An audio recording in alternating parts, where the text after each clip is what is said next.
Hey everyone, Richard Gibbons here, Executive Director for SWMLS, and today I want to talk about something that I get asked about quite a bit actually. I want to show you a bit of my streaming setup and kind of how things go with how I record the video. So those of you looking for MLS tips, you might want to move on to a different video, but I'm going to kind of go over this for people who keep asking me about this question. So this is a picture of my setup here at the office. I'm going to kind of go through these step by step, and I have these ordered in importance from most important to least important, and I have some prices and stuff for you as well. So first up, this is a non-negotiable, is having a good microphone. A lot of other stuff you can get away with. Lighting you can get away with, camera you can get away with, there's some niceties I'm going to talk about later. Absolutely must have a good microphone. This one is called a Blue Yeti.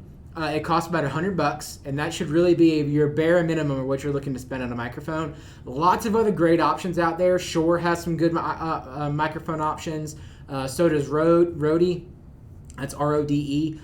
So lots of great options out there, but this is kind of a baseline, $100, sounds really good model. And the reason why the microphone is so non-negotiable is people can watch your video, and even if you have really good content and even if it's really engaging, if it doesn't sound good, it annoys them, and they don't really know why it annoys them. They don't get it.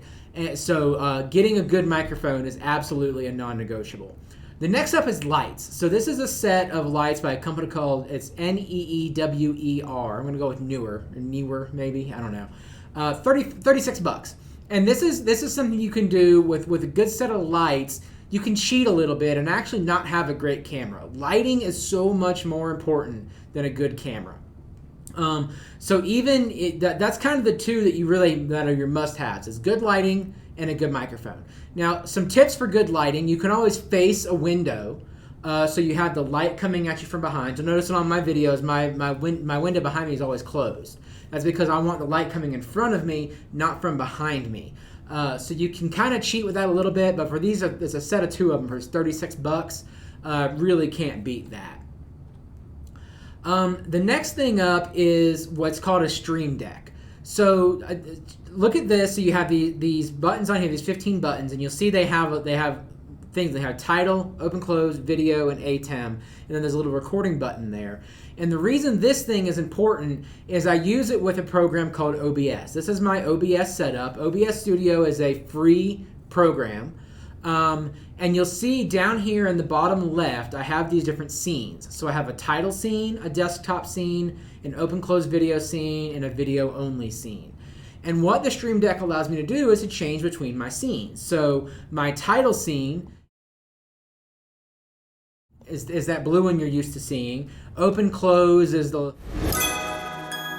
little thing that you see at the beginning of each of my videos.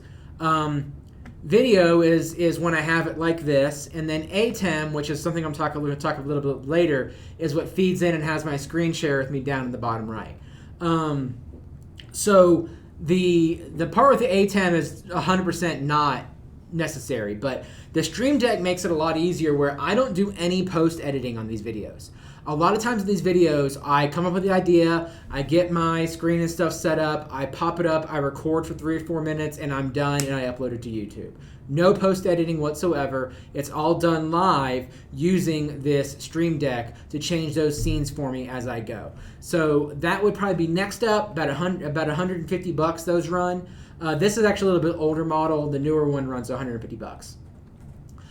This is the A10 Mini. This is the thing I was talking about that allows you to run different inputs in. And this is what it gives me, like the picture-in-picture down here in the bottom right and stuff like that. There are plenty of other ways to accomplish that without needing to go this fancy. The A10 Mini does run about $300. But if you want to get to this level where you have a lot more control over your video and your inputs and things like that, that's what it is really useful for. And then finally, the camera. I put it last because I actually use a Blackmagic, this is called a Micro Cinema camera. You can't really get them anymore. They used to run about $500, and then the lens that's on it is about $250. So altogether, this is about a $750 camera. That's actually on the low end for a really good streaming setup. But in the link, I'm going to actually include a link to another camera I recommend called a Logitech Brio. It's kind of a high-end webcam. It runs about $125, and it does just fine in most cases. We've stepped it up with this because I do these videos every week for you guys. We want to make sure they're really good quality, but a lot of people could really get away with just using that Logitech Brio lower end I was talking about. So like I was saying, take a look down in the description here. I'm going to post links to all these for you, so you can go on and actually purchase them directly from Amazon. They're not affiliate links. I'm not making any money off of them. But just kind of wanted to run through my setup there for you guys so you can see what I'm using. Another thing to talk about too is you don't really have to have a green screen. One of the things you notice is my background, I just make it an interesting background. I have Lego, I have all this cool stuff in here, and just keep it neat and clean. You don't have to have that background. You don't have to do the blur background. So that's kind of another tip to keep your costs a little lower as well. So microphone, lighting are your must-haves. Everything else is kind of nice to haves. And just want to kind of run over that for the people who've been asking me a lot about it. So any questions, of course, you can give us a call down at the bottom, 505-843-8833 at support@swmls.com. Be happy to give some more feedback or details on any of this. And other than that, thank you and have a great day.